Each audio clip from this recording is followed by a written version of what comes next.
Hello everyone, मी Kajal global online मराठीमध्ये आपल्या सर्वांचं स्वागत आहे। आजच्या या व्हिडिओ लेक्चरमध्ये आपण बघणार आहोत की कवयित्री बहिणाबाई चौधरी उत्तर महाराष्ट्र विद्यापीठ जळगाव म्हणजेच की जळगाव युनिव्हर्सिटीची जी पेट परीक्षा आहे त्याची तारीख आलेली आहे। जवळपास 4 एप्रिल ते 9 एप्रिल दरम्यान ही परीक्षा घेण्यात येईल।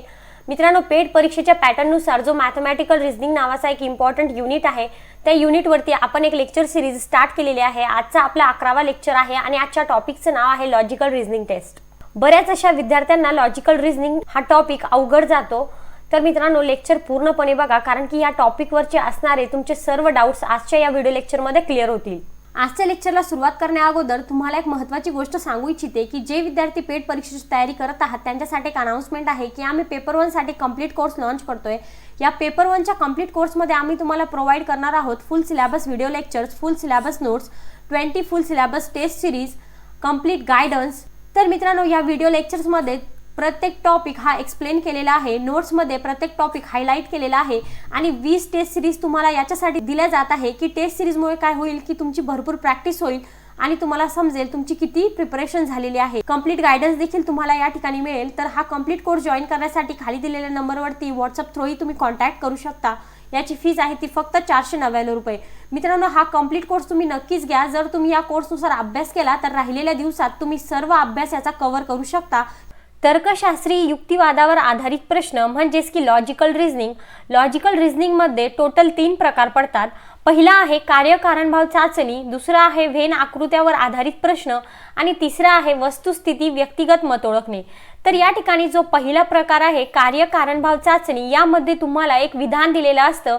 फॉर एक्झाम्पल, या ठिकाणी आपण एक एक्झाम्पल घेऊ की प्लास्टिकचा तुकडा पाण्यावर तरंगतो कारण। आता या ठिकाणी तुम्हाला पर्यायामध्ये 4 कारण दिलेले असतात आणि त्या 4 कारणांपैकी योग्य तो अचूक कारण या ठिकाणी या पहिल्या प्रकारामध्ये आपल्याला निवडावा लागतो। तर जर एक्झाम्पल असेल की प्लास्टिकचा तुकडा पाण्यावर तरंगतो आणि त्याचे 4 ऑप्शन्स दिलेले आहेत, तर पहिला कारण दिलेलं आहे की प्लास्टिकची घनता पाण्याच्या घनतेपेक्षा जास्त असते, दुसरा ऑप्शन आहे पाण्याची घनता प्लास्टिकच्या घनतेपेक्षा जास्त असते, तिसरा ऑप्शन आहे पाण्याची व प्लास्टिकची घनता समान असते आणि चौथा ऑप्शन आहे की प्लास्टिक हा स्थायू पदार्थ आहे। तर या ठिकाणी योग्य ते कारण काय येईल? पर्याय नंबर ब, कारण की पाण्याची घनता ही प्लास्टिकच्या घनतेपेक्षा जास्त असते। म्हणजेच अशा प्रकारचे प्रश्न या ठिकाणी तुम्हाला विचारले जातात। तर व्हेन आकृत्यांवर आधारित प्रश्न जे असतात ते अशा प्रकारच्या आकृत्या दिल्या जातात आणि या आकृत्यांवरती प्रश्न विचारतात। यामधील परस्पर संबंध दाखवा किंवा यामधील संबंध दाखवा। यामधील जो तिसरा प्रकार आहे म्हणजेच की वस्तुस्थिती आणि व्यक्तिगत मत ओळखणे, या प्रकारामध्ये तुम्हाला 2 विधाने दिली जातात आणि प्रत्येक विधान हे वस्तुस्थिती आहे की एखाद्याचे व्यक्तिगत मत आहे यावरून आपल्याला योग्य तो पर्याय निवडावा लागतो।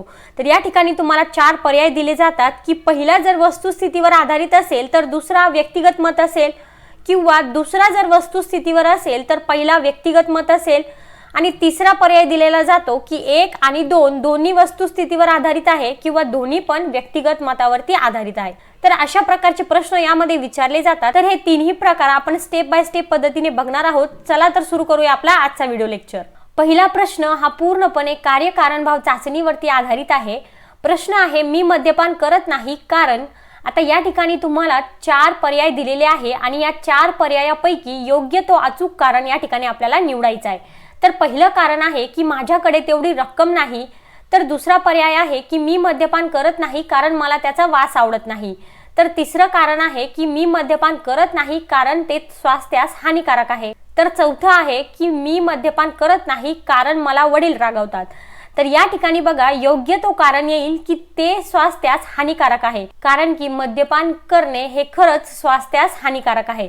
तर या ठिकाणी आपलं उत्तर काय येईल? पर्याय नंबर 3। अशाच प्रकारे पुढचा प्रश्न बघूया। पुढचा प्रश्न दिलेला आहे, नदीच्या काठावर कपडे धुवू नये किंवा कचरा सुद्धा टाकू नये कारण। आता 4 कारण या ठिकाणी तुम्हाला दिलेले आहे। पहिलं कारण आहे की त्यामुळे जलप्रदूषण होते, दुसरं कारण आहे की कचऱ्यामुळे नदी किनारी आंघोळ करता येणार नाही, तर तिसरं कारण आहे की कचरा गाळात रुतून बसतो व गाळ वाढतो, तर चौथं कारण आहे की लोकांना नदीत पोहणे अवघड होते। आता या ठिकाणी बघा, नदीच्या काठावर जर आपण कपडे धुवू लागलो आणि कचरा सुद्धा टाकू लागलो तर त्यामुळे काय होईल? जल प्रदूषण होईल। म्हणजेच या ठिकाणी आपलं उत्तर काय येईल? पर्याय नंबर 1। आणि या प्रश्नामध्ये बाकीचे जे ऑप्शन्स आहे की कचऱ्यामुळे नदी किनारी आंघोळ करता येणार नाही, कचरा गाळात रुतून बसतो व गाळ वाढतो किंवा लोकांना नदीत पोहणे अवघड होते, तर या तिन्ही ऑप्शनचा यामध्ये काही संबंध येतो का? नाही. म्हणजेच या ठिकाणी आपलं योग्य ते कारण काय येईल? त्यामुळे जलप्रदूषण होते. बघूया पुढचा प्रश्न. आता आपण बघणार आहोत की व्हेन आकृत्यांवरती आधारित प्रश्न. या प्रकारामध्ये तुम्हाला एक प्रश्न दिलेला आहे आणि प्रश्नावरून 4 आकृत्या देखील दिलेल्या आहेत, तर योग्य ती आकृती या ठिकाणी आपल्याला निवडायची आहे. सर्वात पहिले प्रश्न वाचून घ्या, समजून घ्या आणि मगच याला सॉल्व्ह करा. तर प्रश्न आहे, खालीलपैकी कोणती आकृती ही शिक्षक, लोक आणि पदवीधर यामधील परस्पर संबंध दाखवते? तर या ठिकाणी आपल्याला 3 आकृत्यांमध्ये परस्पर संबंध दाखवायचा आहे आणि ती आकृती निवडायची आहे. तर या ठिकाणी बघा, पहिली आकृती जर आपण बघितली, वरची जी आकृती आहे ती आहे शिक्षकाची, त्यानंतरची लोक आणि त्यानंतरची पदवीधर. तर या ठिकाणी पहिल्या आकृतीचा काही संबंध येईल का? नाही, कारण की शिक्षकाच्या भागामध्ये काय दिलेलं आहे? लोक, आणि लोकांच्या भागामध्ये काय आहे? पदवीधर. म्हणजे या ठिकाणी यांचा परस्पर संबंध दिसतो का? नाही, म्हणजेच की पहिली आकृती चुकली. तशाच प्रकारे तिसरी आकृती बघा की शिक्षक, लोक आणि पदवीधर.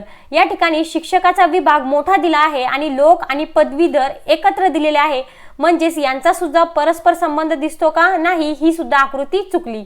तर जी चौथी आकृती आहे तर ती पण बघा, शिक्षक हा वेगळा भाग दिलेला आहे, तर लोक आणि पदवीधर या दोघांचा परस्पर संबंध दिलेला आहे, म्हणजेच या ठिकाणी चौथी आकृती सुद्धा चुकली. तर या ठिकाणी योग्य ती आकृती आहे पर्याय नंबर 2, कारण की या ठिकाणी शिक्षक, लोक आणि पदवीधर या तिघांचा देखील परस्पर संबंध या आकृतीमध्ये दाखवलेला आहे. तर या ठिकाणी आपलं उत्तर काय येईल? पर्याय नंबर 2. अशाच पद्धतीने पुढचा प्रश्न बघूया. चौथा प्रश्न देखील व्हेन आकृत्यांवरती आधारित आहे. तर या ठिकाणी तुम्हाला प्रश्न विचारलाय की खालीलपैकी कोणती आकृती ही चिमण्या, पक्षी आणि कावळे यांच्यातील संबंध दाखविते? तर या ठिकाणी आपल्याला चिमण्या, पक्षी आणि कावळे यामधील संबंध दाखवायचा आहे. तर या ठिकाणी बघा, तुम्हाला 4 आकृत्या दिलेल्या आहेत. जी दुसरी आकृती आहे त्यामध्ये बघा, पहिला सर्कल जो आहे तर तो आहे चिमण्याचा, नंतर पक्षी आणि नंतर कावळे. पण यामध्ये काय दिलंय की तिघांचा देखील परस्पर संबंध दिलाय, म्हणजे चिमण्या आणि पक्षी एकीकडे तर कावळा हा एकीकडे. ही आकृती चुकली. आता जी तिसरी आकृती दिलेली आहे त्यामध्ये बघा की चिमण्याचा घटक मोठा दिलेला आहे आणि पक्षी आणि कावळे या दोघांमधील संबंध दिलेला आहे, पण या ठिकाणी आपल्याला तिघांमधील सारखा संबंध पाहिजे, म्हणजेच ही आकृती देखील चुकली.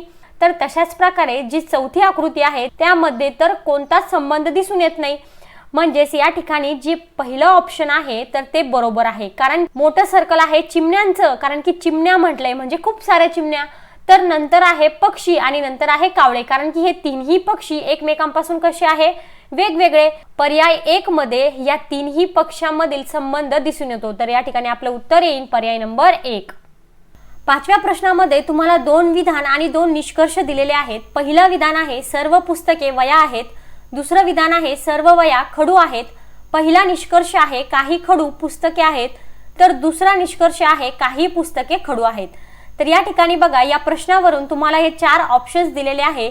पहिला ऑप्शन आहे फक्त निष्कर्ष 1 बरोबर आहे. दुसरा ऑप्शन आहे निष्कर्ष 2 बरोबर आहे. तिसरा ऑप्शन आहे 1 आणि 2 निष्कर्ष दोन्ही बरोबर आहेत.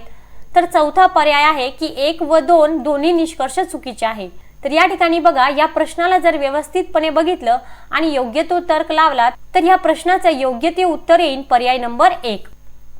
अशाच पद्धतीने पुढचा प्रश्न बघूया. 6वा प्रश्न देखील 5व्या प्रश्नासारखाच आहे. यामध्ये सुद्धा तुम्हाला 2 विधान आणि 2 निष्कर्ष दिलेले आहे.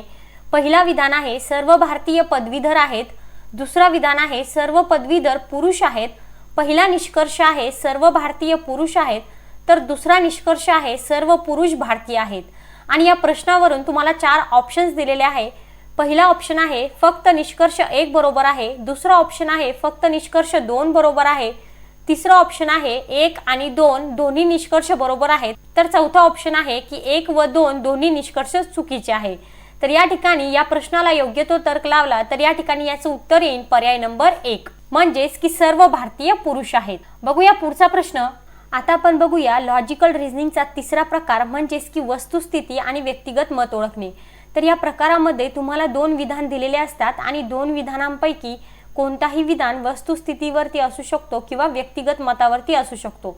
तर या ठिकाणी तुम्हाला प्रश्न दिलाय. पहिला विधान आहे भारत हे आशिया खंडातील राष्ट्र आहे आणि दुसरं विधान आहे भारत हे एक लोकशाही राष्ट्र आहे। आता या प्रश्नामध्ये हे दोन्ही विधान देखील वस्तुस्थितीवरती आधारित आहे, कारण की यामध्ये कोणतंही व्यक्तिगत मत आहे का, नाही। म्हणजेच या ठिकाणी बघा पर्याय तुम्हाला दिले, पहिला पर्याय आहे की जर विधान 1 हे वस्तुस्थिती असेल व विधान 2 हे व्यक्तिगत मत असेल, परंतु या ठिकाणी दोन्ही पण काय आहे, वस्तुस्थितीवरती आधारित आहे।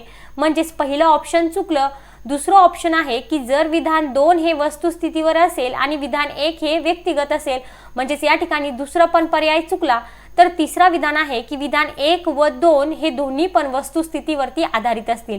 तर या ठिकाणी योग्य तो पर्याय कोणता आहे, पर्याय नंबर 3। म्हणजेच या ठिकाणी आपलं उत्तर येईल पर्याय नंबर 3। अशाच पद्धतीने पुढचा प्रश्न बघूया। हा देखील वस्तुस्थिती आणि व्यक्तिगत मत वरती आधारित आहे। तर या ठिकाणी बघा पहिला विधान तुम्हाला दिलाय की भूकंपामुळे लोकांच्या मनोवृत्तीवर परिणाम होऊन ते सतत दडपणाखाली राहतात, आणि दुसरा विधान आहे की उद्या भूकंप होण्याची शक्यता आहे। पहिलं जे विधान आहे तर ते पूर्णपणे वस्तुस्थितीवरती आधारित आहे, कारण की भूकंप केव्हा येईल आणि केव्हा नाही या वृत्तीने दडपणाखाली माणसं हे राहू शकतात, बरोबर। परंतु या ठिकाणी जो दुसरा विधान दिलेला आहे तर तो पूर्णपणे व्यक्तिगत मतावरती आधारित आहे, कारण की उद्या भूकंप येईल हे काय आहे, व्यक्तिगत मत आहे। म्हणजेच या ठिकाणी पहिला विधान आहे वस्तुस्थितीवर आधारित आणि दुसरं विधान आहे व्यक्तिगत मतावरती आधारित। तर या ठिकाणी ऑप्शन बघा कोणतं बरोबर आहे। पहिला पर्याय आहे की जर विधान 1 हे वस्तुस्थिती असेल व विधान 2 हे व्यक्तिगत मत असेल, हे बरोबर आहे, कारण की पहिलं विधान वस्तुस्थितीवर आधारित आहे आणि दुसरं व्यक्तिगत। तर या ठिकाणी या प्रश्नाचं उत्तर येईल पर्याय नंबर 1। लॉजिकल रिझनिंगचा पुढचा प्रश्न आहे डावीकडून जावे हे विधान। आता या ठिकाणी हे विधान काय आहे हे आपल्याला सांगायचं आहे। तर 4 ऑप्शन्स या ठिकाणी दिलेले आहे। पहिला ऑप्शन आहे एक मत आहे, एक वस्तुस्थिती आहे, एक उपदेश आहे किंवा एक इशारा आहे।